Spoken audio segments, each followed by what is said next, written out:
Humahaplit ang sikat ng araw sa katanghalian, ang langit ay bughaw na walang bahid ng ulap, at ang maalikabok na kalsada ng lungsod ay sumasalamin sa init na nagpapayanig sa hangin. Sa gitna ng nagsisimulang bumigat na trapiko, isang malaking puting truck ang dahan-dahang umuusad.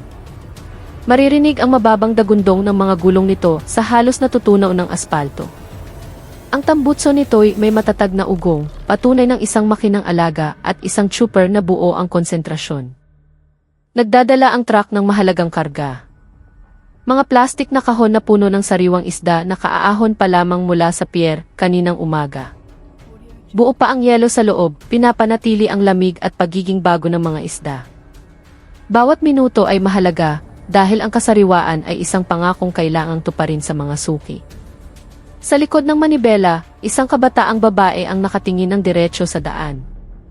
Matatag ang pagkakahawak ng kanyang mga kamay sa manibela. Alam niyang naghihintay ang palengke, isang lugar na masikip, makulay, ngunit puno rin ng panganib. Hindi kailanman pinipili ng dagat kung sino ang karapat-dapat magdala ng kanyang mga biyaya, bulong niya sa sarili. Hinampas ng mainit na hangin ang kanyang mukha mula sa bukas na bintana, dala ang pamilyar na amoy alat. Hindi siya natitinag kahit papatuloy na kumakalat ang masasamang balita tungkol sa mga sigasiga sa palengke. Para sa kanya, ang pagmamaneho ay hindi lang basta trabaho. Ito ay patunay ng kanyang pag-iral. Ngayong araw, tulad ng dati, handa siyang harapin anuman ang dumating. Si Alena ay hindi isang ordinaryong babae. Maganda siya, may itim na buhok na umaalon sa kanyang balikat at kayumangging balat na kumikinang sa manipis na pawis. Ngunit ang nagpapaiba sa kanya ay hindi lamang ang kanyang hitsura, kundi ang kanyang kalmado, ngunit matatag na tindig. Nakasuot siya ng maong na shorts at isang simpleng puting sando, hindi para kumuha ng atensyon, kundi dahil ito'y komportable at praktikal para sa trabaho. Sa likod ng simpleng kasuotang iyon ay isang katawang atletiko, hinulma ng pagsasanay sa arnis mula pa noong siya idalagita. Ang kanyang mga kamay, na tila maselan, ay kayang kontrolin ang isang truck na may bigat na 3 tonelada na parang laruan lamang.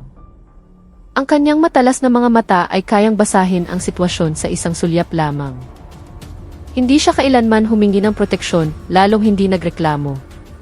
Kaya ring maging haligi ng tahanan ang babae, sabi niya minsan sa isang matagal ng kaibigan.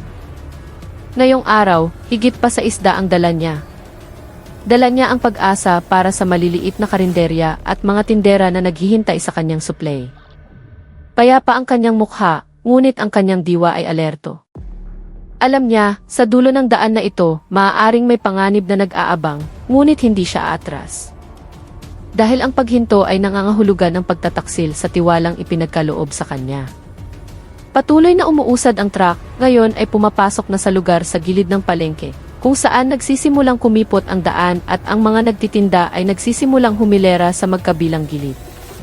Mga karito ng gulay, mga tolda ng tuyo at daing, at mga pwesto ng pampalasa ay nagsulputan na parang kabute pagkatapos ng ulan.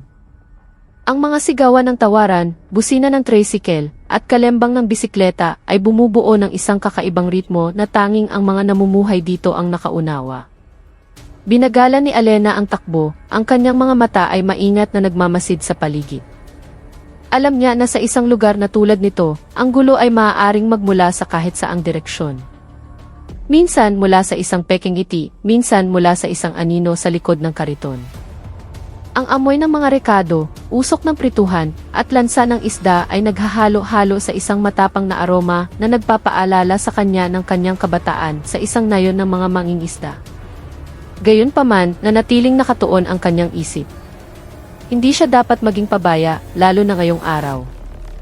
Dahil ang huling balitang narinig niya mula sa isang nagtitinda ng tokwa, ang mga siga sa palengke ay nagiging mas malupit. Ngunit hindi kailanman naniwala si Alena sa takot.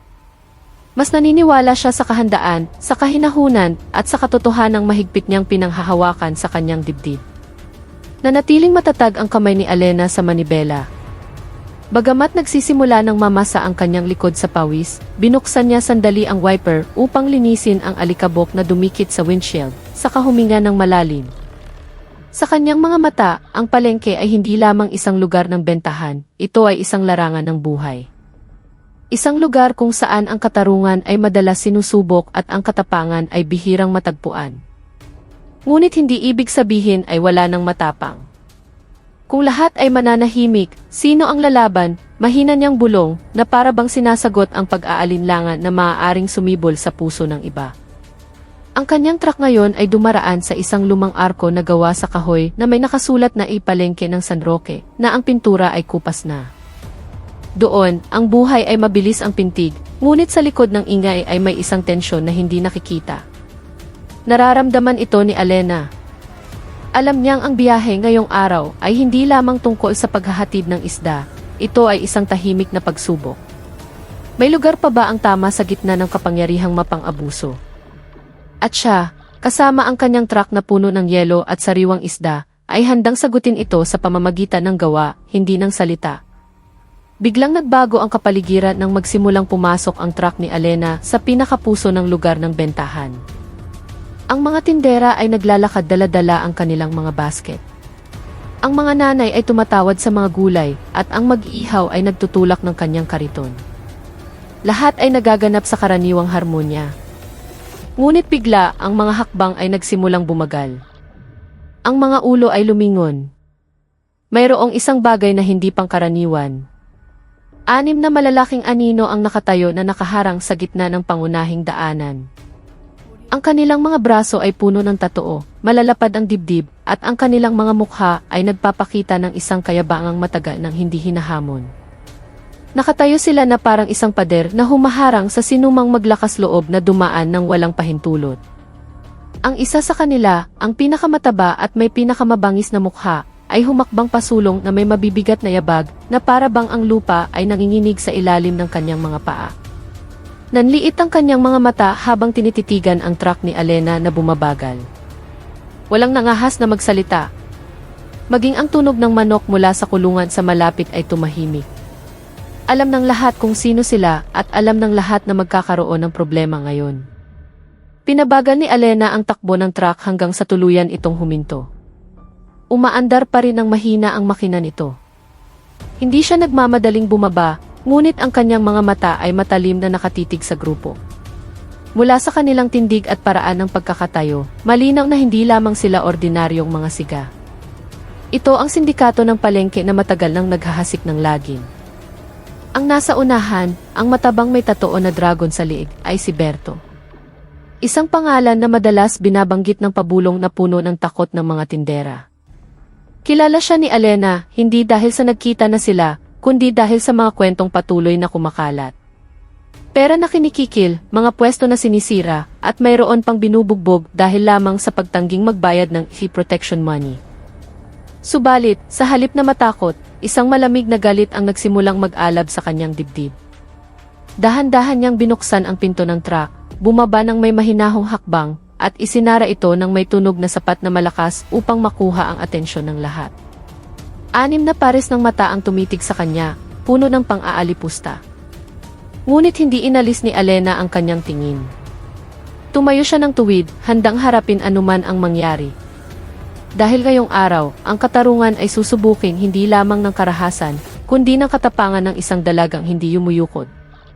Nakatayo si Berto sa gitna ng daan na nakausli ang dibdib. Ang kanyang mga kamay ay nakakrus sa harap ng kanyang umbok na tiyan. Malapad ang kanyang ngiti, ngunit ang kanyang mga mata ay malamig, puno ng layuning manakot. Sa likod niya, ang kanyang 5 tauhan ay nakahanay na parang pader na buhay. Nakahalukip-kip ang kanilang mga braso, ang kanilang mga tingin ay mapanghamon. Hindi nila kailangang magsalita ng marami. Ang kanilang presensya pa lamang ay sapat na upang magdalawang isip ang sinuman na lumaban.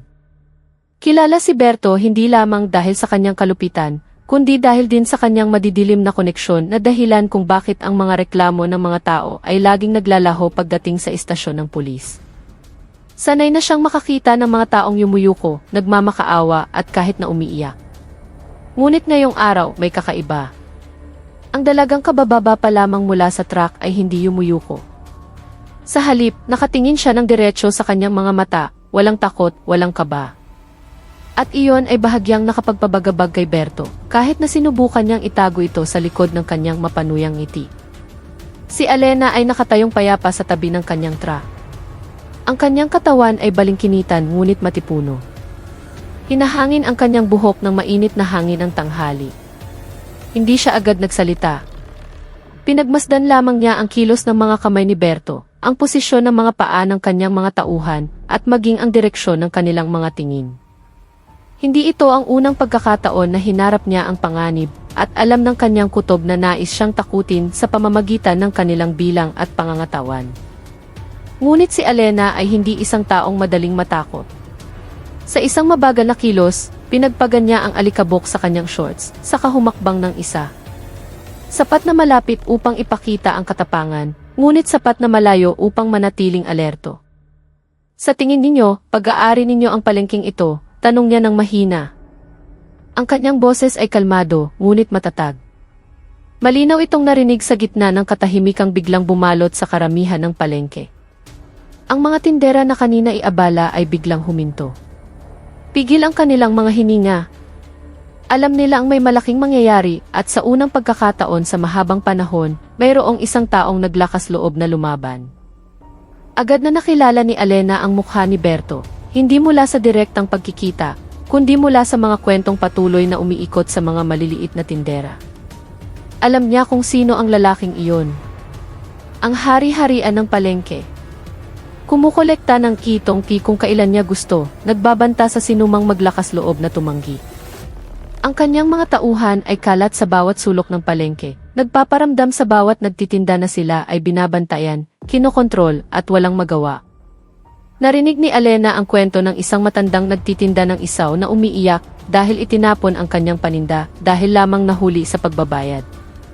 Alam din niya ang tungkol sa isang magugulay na binugbog hanggang sa mabali ang braso dahil tumangging ibigay ang kalahati ng kanyang kinita. Ang mga kwentong iyon ay hindi lamang pumasok sa kanyang mga tainga, dumikit ang mga ito sa kanyang puso, naging isang baga na dahan-dahang nag-aalab. At ngayon, sa harap mismo ng kanyang mga mata, nakatayo ang pinagmumulan ng lahat ng kawalang katarungang iyon. Ngunit sa halip na umatras, lalo pang tumibay ang kanyang determinasyon. Hindi siya pumunta dito para lamang maghatid ng isda. Pumunta siya dala ang dignidad. Sinuyod ng kanyang mga mata ang bawat mukha ng mga siga. Sinusukat ang bawat kilos, bawat kurap ng mata. Alam niyang inaasahan nilang haharapin ang isang ordinaryong babae, bata, maganda, at madaling mapasuko sa pamamagitan ng pananakot. Ngunit nagkakamali sila. Sa likod ng simpleng anyo ni Alena, mayroong mga taon ng pagsasanay, mahigpit na disiplina, at isang prinsipyong hindi matatawaran. Ang katarungan ay dapat ipaglaban, hindi lamang pangarapin. Wala siyang dalang sandata, ngunit ang kanyang sariling katawan ay sandata. Wala siyang dalang utos, ngunit ang kanyang katapangan ay isang lehitimasyon na mas malakas kaysa sa anumang papel. Sa katahimikan, naalala niya ang payo ng kanyang maestro noon, ang masasamang tao ay matapang lamang hanggat walang lumalaban. Ngayong araw, papatunayan niya na ang katapangang iyon ay naroroon pa, at nagmumula sa isang dalagang hindi takot tumayo ng mag-isa sa gitna ng mga mapang-api. Hindi nanginginig ang kanyang mga kamay, ang kanyang paghinga ay nanatiling regular. Dahil alam niyang ang unang hakbang tungo sa tagumpay ay ang hindi pagpapakita ng takot, kahit na ang buong mundo ay laban sa iyo. Humakbang si Berto. Ang kanyang malaking katawan ay tumakip sa bahagi ng sikat ng araw, lumilikha ng isang anino na bumagsak mismo sa paanan ni Alena. Sa isang magaspang na boses at mapanindak na tono, sinabi niya, kung gusto mong pumasok sa palengke, magbayad ka muna. 5,000. Pera para sa protection at entrance fee. Ang kanyang mga salita ay umalingaw-ngaw, sinadyang lakasan upang marinig ng lahat bilang isang babala at isang pagpapakita ng kapangyarihan. Agad na yumuko ang mga tindera sa paligid, nagkunwaring abala, ngunit ang kanilang mga tainga ay nakatutok sa bawat salita. Alam nilang ang pagtanggi ay nangangahulugan ng kapahamakan. Ngunit tinignan lamang siya ni Alena sandali saka sumagot ng mahinahon. Paumanhin, hindi pa bayad ng suki ang mga isdang ito. Wala akong dalang ganyang kalaking pera. Malinaw ang kanyang boses. Hindi nanginginig, hindi nagmamakaawa, nagpapahayag lamang ng katotohanan. Subalit para kay Berto, iyon ay parang isang hamon. Kumunot ang kanyang noo at tumigas ang kanyang mapanuyang ngiti. Hindi siya sanay na tinatanggihan, lalo na ng isang dalagang sa tingin niya ay dapat matakot at sumunod.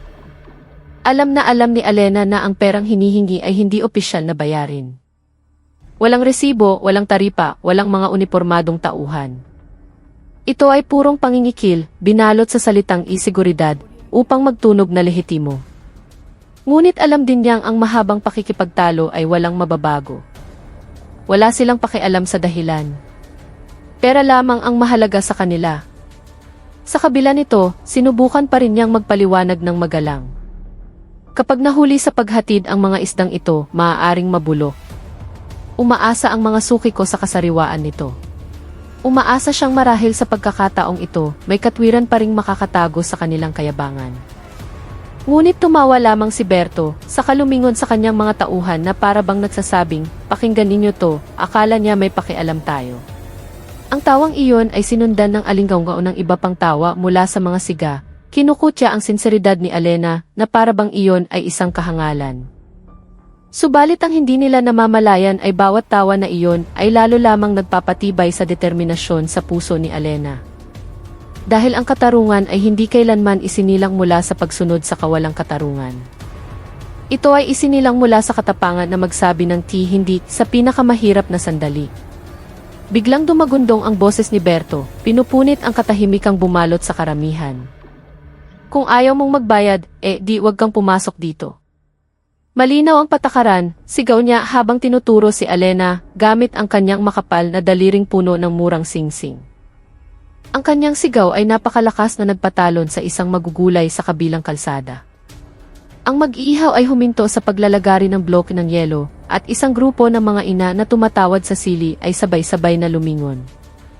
Ang kanilang mga mata ay puno ng pag-aalala. Hindi lang dahil sa galit ni Berto, kundi dahil alam nilang sa tuwing tumataas ang kanyang boses, tiyak na may mabibiktima. Ilan sa kanila ay tahimik na nagdasal, umaasang umalis na lamang ang dalaga bago maging mas magulo ang lahat. Wala silang lakas ng loob na magsalita, ngunit ang kanilang mga puso ay sumisigaw, huwag kang lumaban, hindi ito ang tamang oras.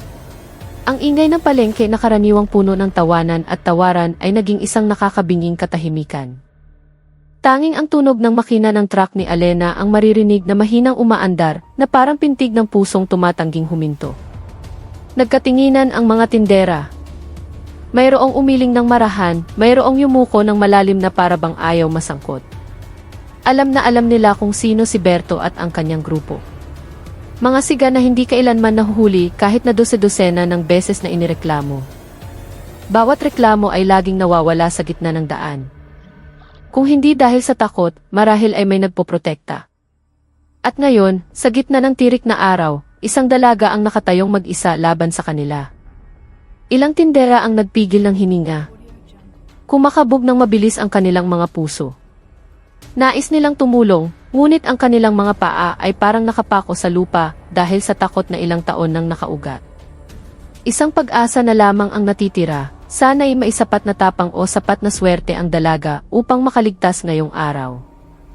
Tinitigan ni Berto si Alena na may naniningkit na mga mata na para bang nais tiyakin na ang kanyang banta ay tumagos hanggang sa buto. Walang bayad, walang daan. Tapos ang usapan, mariin niyang sabi. Ang kanyang boses ay parang martilyong humahampas sa hangin. Sa likod niya, ang kanyang mga tauhan ay tumayo ng mas tuwid. Ang kanilang mga kamay ay nagsimulang humawak sa mga batutang kahoy na kanina pa nakatago sa likod ng kanilang mga leather jacket. Alam nilang oras na para magbigay ng leksyon, hindi lang kay Alena, kundi sa lahat ng tindera na maaaring mag-isip na sumali sa pag-aalsa. Walang kompromiso sa teritoryo ng kanilang kapangyarihan. Ang pera ang kondisyon, ang takot ang kasangkapan, at ang karahasan ang wikang pinakamahusay nilang alam. Hindi na naramdaman ni Berto na kailangan pa niyang magpaliwanag. Para sa kanya, sapat na ang tumayo doon, humarang sa daan, at hintayin si Alena na sumuko, tulad ng laging nangyayari sa sinumang nauna sa kanya. Huminga ng malalim si Alena saka sumagot ng may boses na nananatiling kalmado ngunit matatag. Ngunit kailangan itong maihatid agad. Kung matagalan sa labas ng yelo, mabilis itong babaho at hindi na mabebenta.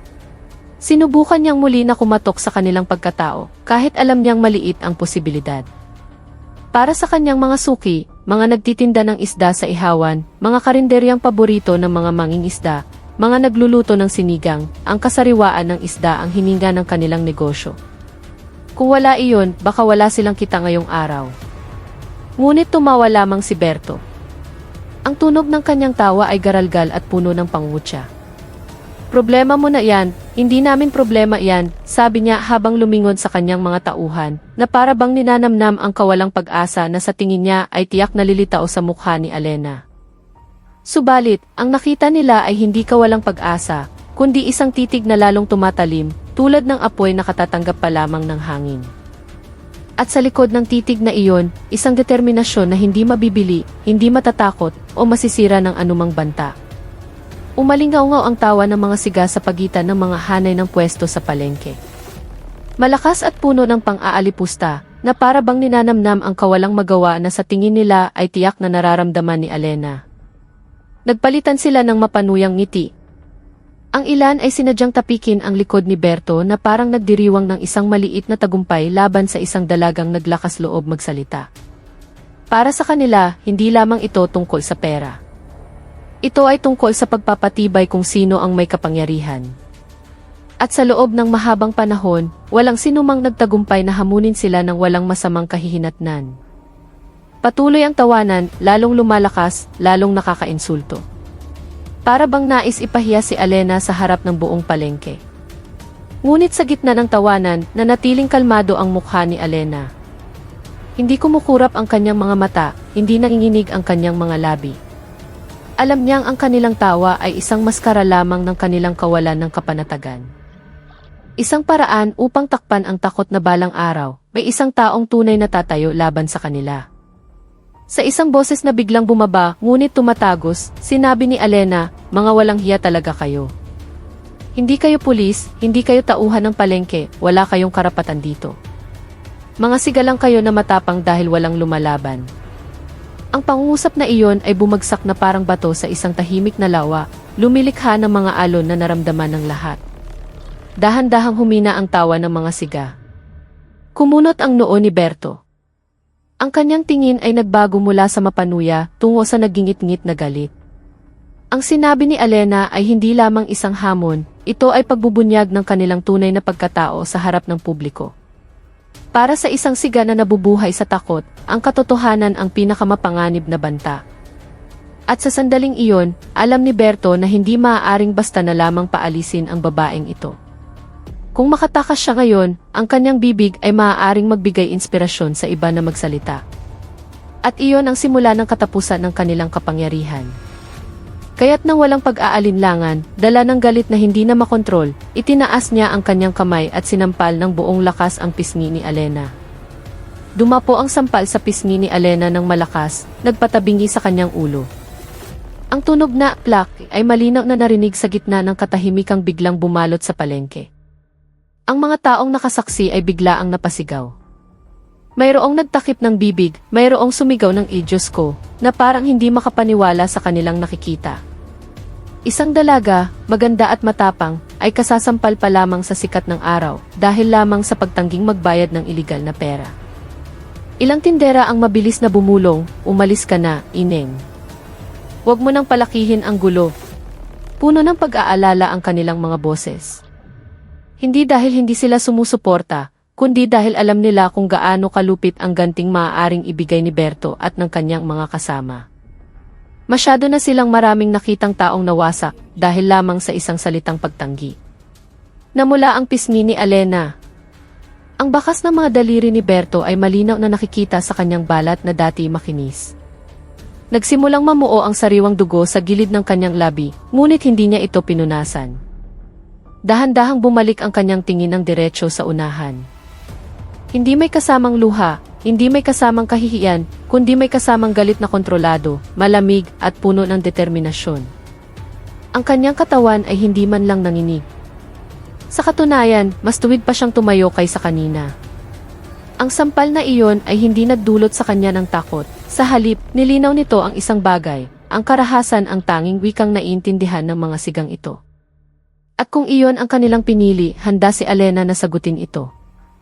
Hindi sa pamamagitan ng sigaw, hindi sa pamamagitan ng pagtakbo, kundi sa pamamagitan ng gawa. Alam niya ngayong araw ay hindi lamang tungkol sa sariwang isda o bayad sa pagpasok sa palengke. Ito ay tungkol sa dignidad, katarungan at katapangan na huwag yumukod kahit papilitin ka ng mundo na lumuhod. At siya, na may sugat sa pisngi at apoy sa dibdib, ay hindi pa tapos magsalita. Namumula pa rin ang pisngi ni Alena. Ang hapdi ay gumagapang hanggang sa kanyang panga.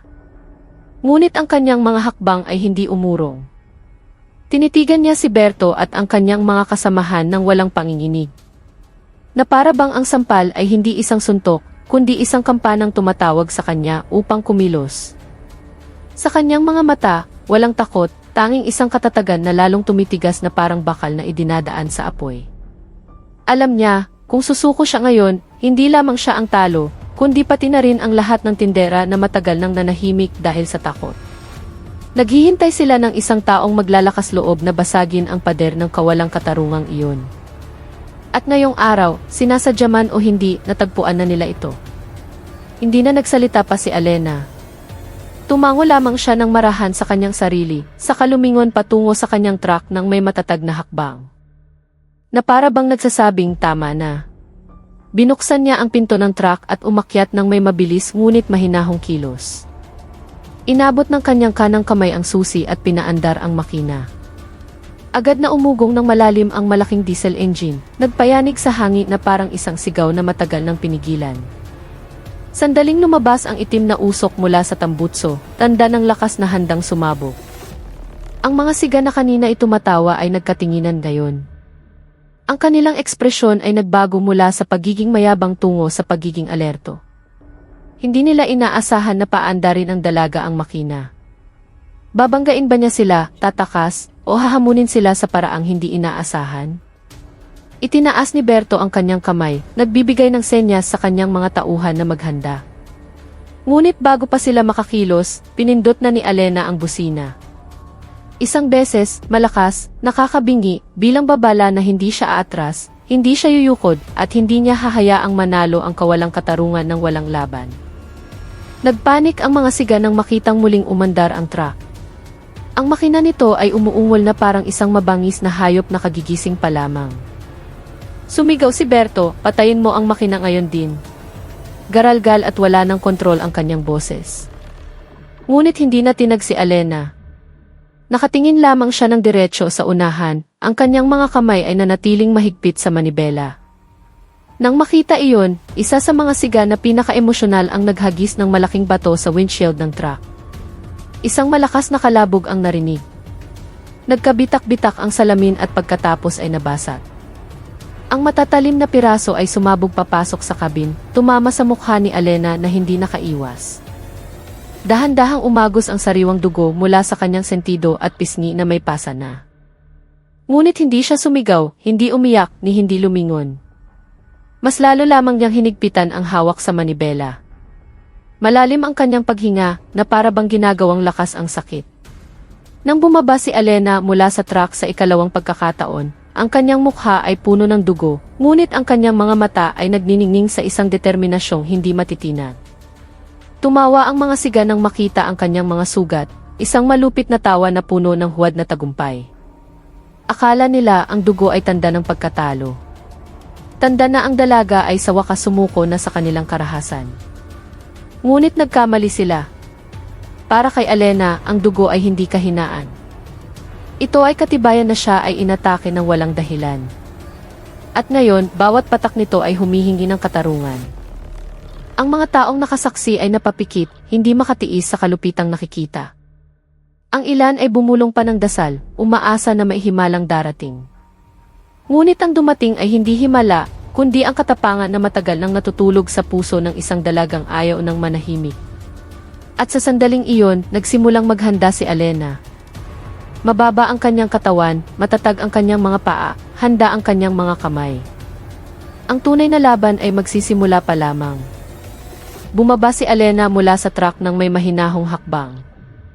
Ang kanyang mukha ay duguan, ngunit ang kanyang diwa ay nag-aalab na parang bagang hindi mapapatay.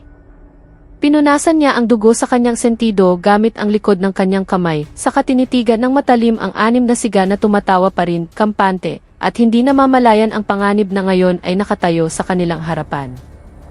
Sa isang iglap, nagbago ang kanyang katawan. Ang kanyang tindig ay bumaba, ang kanyang mga balikat ay relax, ngunit bawat kalamnan ay handang sumabog. Hindi na siya mukhang isang ordinaryong trooper ng truck, kundi isang mandirigma na matagal nang naghihintay sa sandaling ito. Walang babala, sumugod siya. Ang kanyang mga kilos ay mabilis at tumpak. Ang kanyang kamao ay tumama ng diretso sa panga ni Berto. Nagpatumba sa malaking katawan nito sa isang tumpok ng mga nabubulok na prutas na may masangsang na amoy. Isa-isang bumagsak ang mga siga na parang mga baraha. Gumalaw si Elena na parang anino. Isang mababang sipa ang nagpabagsak sa nasa kaliwa. Isang matigas na siko ang tumama sa dibdib ng nasa kanan, at isang walis ng paa ang nagpagulong sa isa pa sa isang putikan. Walang labis na kilos, lahat ay episyente at nakamamatay. Isa sa mga siga ay tumilapon pa sa loob ng isang malaking basurahan. Ang kanyang katawan ay naipit sa pagitan ng mga balat ng saging at bulok na dahon ng pechay. Ang iba ay nakahandusay sa lupa, umuungol sa sakit.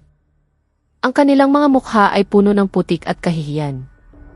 Ang mga tao na kanina ay nakayuko ay ngayon nanlalaki ang mga mata, hindi makapaniwala sa kanilang nakikita.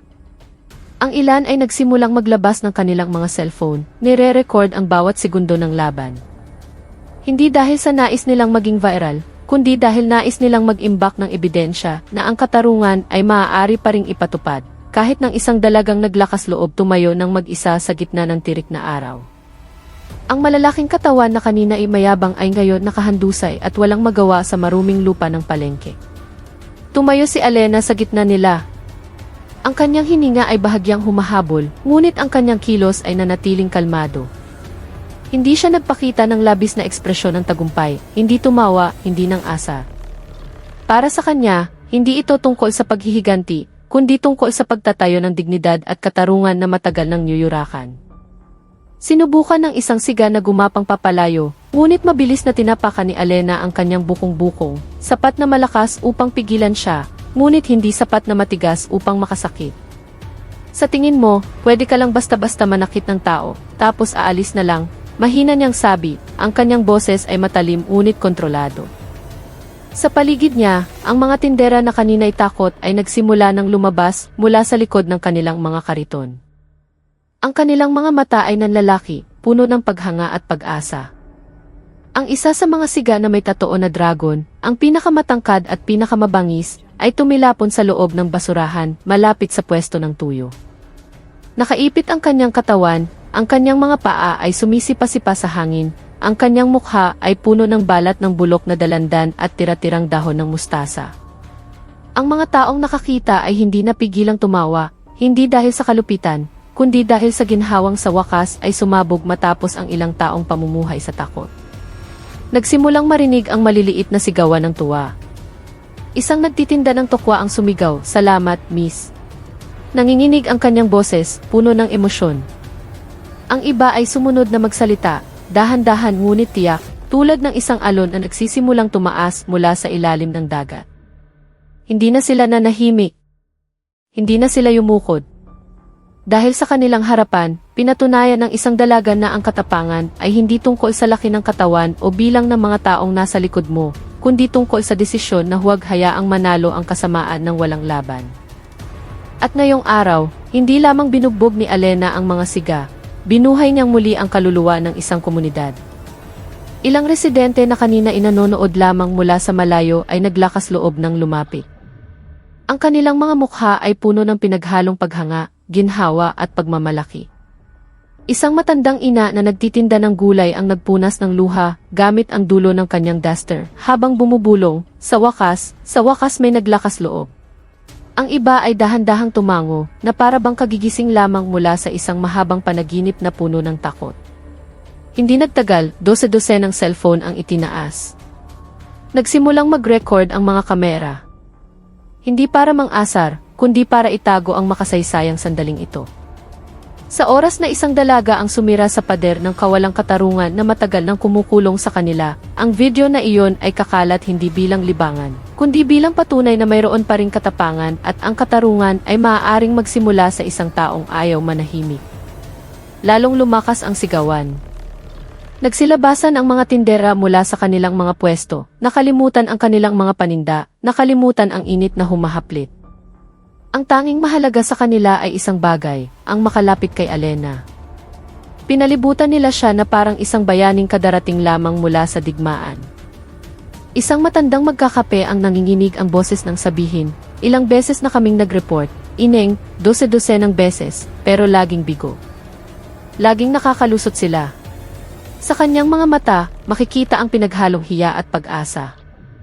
Umiti lamang si Alena ng bahagya, pagod ngunit kalmado. Hindi siya sumagot ng mahahabang salita. Alam niyang ang maliliit na taong tulad nila ay hindi nangangailangan ng talumpati. Kailangan nila ng tunay na aksyon. At ngayong araw, ibinigay niya ito, hindi sa pamamagitan ng galit, hindi sa pamamagitan ng puot, kundi sa pamamagitan ng katapangan na tahimik na nagsindi ng apoy sa puso nilang lahat. Isang apoy na hindi na muling mamamatay. Lalong lumaki ang grupo ng mga tao. Ang tunog ng sigawan at palakpakan ay umalinggaw-ngao sa pagitan ng mga hanay ng pwesto na karaniwang puno lamang ng tawaran at sigawan ng mga tindera. Tinitingnan nila si Alena, hindi lamang bilang isang trooper ng truck, kundi bilang isang simbolo ng pag-asa. Isang dalagang hindi yumukod, hindi natakot, at naglakas loob na labanan ang kawalang katarungan gamit ang sarili niyang mga kamay. Ilang kabataan ang nagtaas din ng kanilang mga kamao sa hangin. Ang kanilang mga mukha ay nagniningning na parang kasasaksi pa lamang ng isang eksena mula sa isang pelikulang pambayani. Ngunit ito ay totoo. Nangyari ito sa kanilang palengke, sa sikat ng araw, sa gitna ng pang-araw-araw na buhay na matagal nang binabalot ng pag-aalala. At sa unang pagkakataon sa mahabang panahon, naramdaman nilang marahil lamang, posible pa ring dumating ang katarungan nang hindi na kailangang maghintay ng isang bayani mula sa langit. Hindi nalunod si Alena sa papuri. Agad siyang bumalik sa kanyang truck, hindi para umalis, kundi para kumuha ng isang bagay mula sa ilalim ng upuan.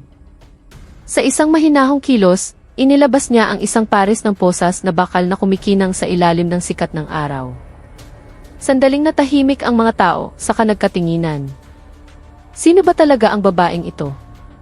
Sa matatag na hakbang, nilapitan ni Alena ang mga siga na nakahandusay pa rin, umuungol sa sakit, at sinusubukang magtago sa likod ng kahihiyan. Isa-isa niyang pinusasan ang kanilang mga kamay ng mahigpit, maayos, nang walang labis na karahasan. Ang kanyang mga kilos ay sanay, tiyak, tulad ng isang taong alam na alam ang kanyang ginagawa. Hindi ito isang laro-laro. Ito ay isang tunay na pag-aresto. At sa mga mata ng mga taong nakasaksi, ang kanilang tiwala sa katarungan na minsang nawala ay dahan-dahang bumabalik. Hindi dahil sa karahasan, kundi dahil sa kaayusan, katapangan, at paniniwala na ang batas ay maaari pa ring ipatupad, kahit ng isang dalagang nakasuot ng shorts at ordinaryong sando. Ang sigang may tatoo na dragon na kalahati pa rin ng katawan ay nasa loob ng basurahan ay tumitig kay Alena na may mga matang puno ng pagkalito at hindi makapaniwala. Sa isang garalgal at nanginginig na boses, nagtanong siya, "Sino? Sino ka ba talaga?" Ang tanong na iyon ay hindi lamang mula sa kanyang bibig, kundi kumakatawan sa isip ng lahat sa palengke. Mga tindera, manonood, at maging ang mga batang sumisilip mula sa makipot na eskinita. Sino ang dalagang ito na naglakas loob lumaban, marunong sa martial arts, at nagdadala pa ng posas na parang isang alagad ng batas? Ngunit tinignan lamang siya ni Alena sandali saka sumagot ng mahinahon. "Hindi ninyo kailangang malaman kung sino ako. Ang mahalaga, alam ninyong mali kayo." Maikli, matatag, at walang drama ang kanyang mga salita. Dahil para sa kanya, hindi ang pagkakakilanlan ang pinakamahalaga. Ang katarungan ang dapat mananaig. Matapos tiyakin na lahat ng mga siga ay ligtas na napusasan, bumalik si Alena sa kanyang truck. Binuksan niya ang pinto ng cabin at kinuha ang isang maliit na itim na two-way radio mula sa isang lalagyan sa ilalim ng dashboard. Mukhang simple ang aparato, ngunit ang ilaw ng indicator nito ay kulay berde, tanda na ito ay aktibo. Sa isang sanay na kilos, Pinindot niya ang pindutan sa gilid at nagsalita ng mahina, ngunit malinaw. 5 sa mga pangunahing target at isang leader ay na-neutralize na. Ligtas ang lokasyon, handa na para sa pagkuha. Kalmado ang kanyang boses. Walang tono ng labis na tagumpay. Isang maayos at episyenteng ulat lamang. Natahimik ang mga taong nakarinig. Ngayon, alam na nila na hindi ito isang biglaang paglaban. Ito ay bahagi ng isang planadong operasyon. At si Alena, ang dalagang nagmamaneho ng truck ng isda, ay pala bahagi ng isang bagay na mas malaki. Isang bagay na matagal na nilang inaasam, isang sistemang tunay na nagtatrabaho para sa maliliit na mamamayan. Wala pang 1 minuto matapos ang ulat ni Alena sa radyo, nagsimulang marinig ang tunog ng mga sirena mula sa malayo. Mahina noong una, pagkatapos ay lalong lumilinaw, pinuputol ang ingay ng palengke na hindi pa rin lubusang nakakabawi sa pagkamangha. Mula sa dulo ng kalsada, lumitaw ang 2 putit-itim na sasakyan ng pulis na may umiikot na ilaw, na sinusundan ng isang maliit na truck na may opisyal na logo na nagdadala ng isang pangkat ng mga alagad ng batas na nakakumpletong uniforme. Bumaba sila ng may koordinadong kilos, mga seryosong mukha, mabilis ngunit kontroladong hakbang.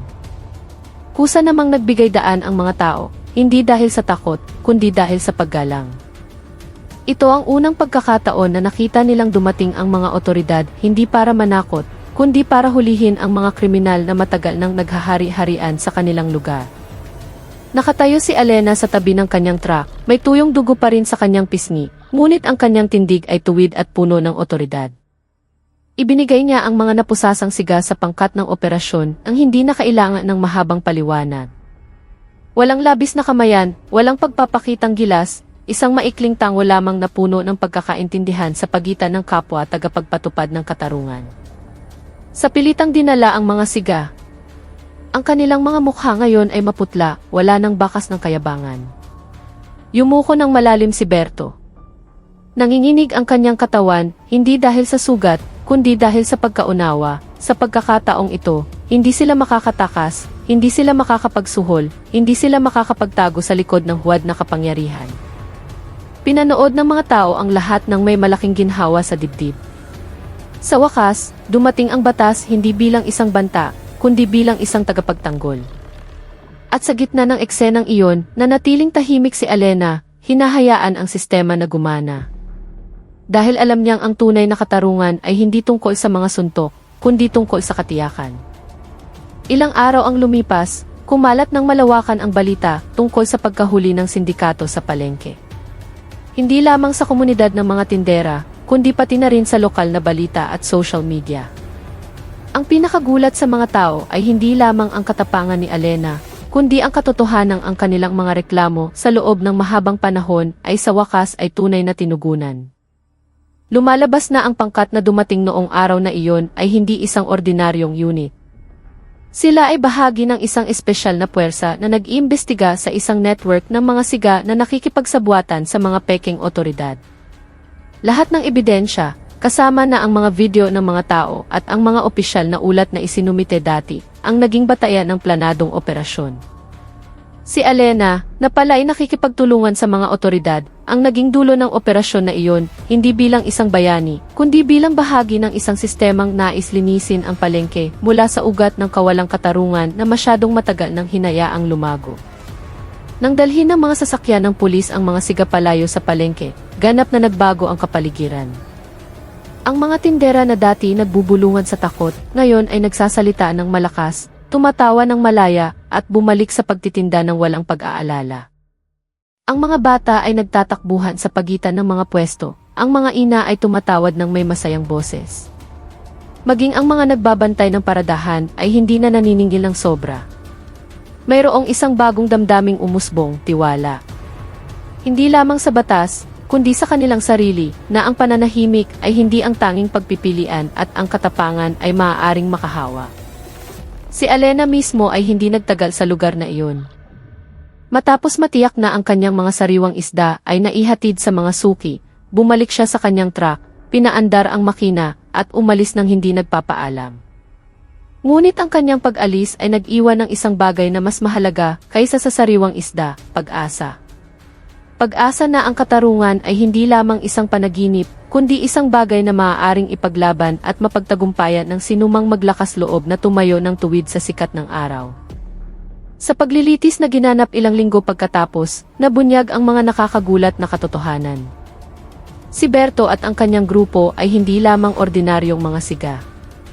Sila ay nagpapatakbo ng isang organisadong operasyon ng pangingikil na naganap sa loob ng maraming taon, na kinasasangkutan pa ng mga tiwaling opisyal na nagbibigay ng proteksyon at tinitiyak na ang mga reklamo ng mga tao ay hindi kailanman makakarating sa hukuman.